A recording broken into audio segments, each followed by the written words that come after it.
Nous sommes en guerre. Il ne suffit pas de dire guerre civilisation, de la culture, etc. Tout ça n'a aucun intérêt, en réalité. Que ce soit civilisation, culture, tout ça sont problèmes sémantiques agités par des intellectuels qui n'ont rien d'autre à faire. C'est une guerre. Et quand on fait une guerre, on fait la guerre. Nous ne faisons pas la guerre. Nous ne faisons pas la guerre à Daesh. Alors on nous dit, mais guerre avant, etc. Non, non, non, la création de Daesh, c'est un phénomène international. Est-ce que nous prenons tous nos moyens, non pas militaires, mais les moyens financiers? Enfin, Daesh ne se promène pas avec de l'argent liquide dans les poches. Ils sont bien dans les banques, l'argent de Daesh. Et on n'est pas capable de savoir où ils ont mis l'argent, alors qu'on est capable de faire des sanctions contre l'Iran pendant des années, contre d'autres pays? Non, alors à qui profite le crime? Le pétrole qui continue à couler de Mossoul. Il faut bien qu'il sorte quelque part, il ne va pas chez les pompistes, il passe par la Turquie, et on n'est pas capable d'arrêter les conteneurs de pétrole qui sortent de Mossoul et qui passent par la Turquie? Alors, quand on fait la guerre, on fait la guerre. C'est-à-dire, on ne se contente pas de faire des discours. Car il y a une interconnexion évidente maintenant entre un groupe armé qui ne représente pas militairement beaucoup de choses. Hier, il y a eu une discussion entre M. Obama et M. Barak, qui est l'ancien Premier ministre israélien. Les Israéliens ont dit 2 jours pour détruire militairement Daesh. Pourquoi ça ne se fait pas? Qu'est-ce qui se passe en Syrie?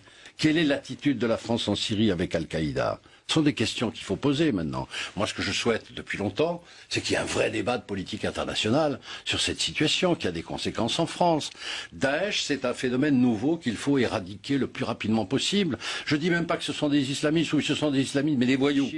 Comment peut-on expliquer qu'on ait donné l'autorisation à quelqu'un qui est fiché comme salafiste de rentrer dans un Céveso 2 sans qu'on puisse examiner avant qu'il ait été salafiste? On donne l'autorisation à quelqu'un de pouvoir rentrer dans une usine qui est pleine de bonbonnes de gaz, qui peut risquer un attentat. La coordination n'est pas faite.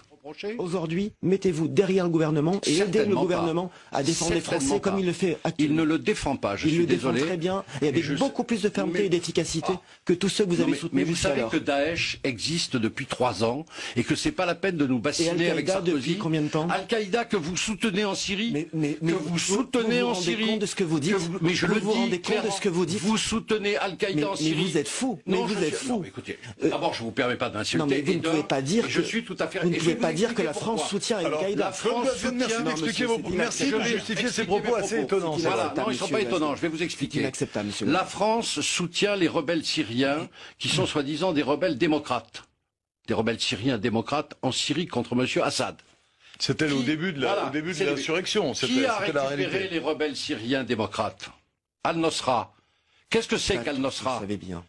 Al-Nosra, c'est pas Al-Qaïda? Pas tous les rebelles, vous le savez bien. Ah, pas tous les rebelles. C'est-à-dire, certains rebelles ont été récupérés par Al-Qaïda avec des armes françaises. Monsieur Ghazouani, vous ne pouvez pas dire que la France soutient Al-Qaïda. Nous continuons à fournir des armes à Al-Nosra.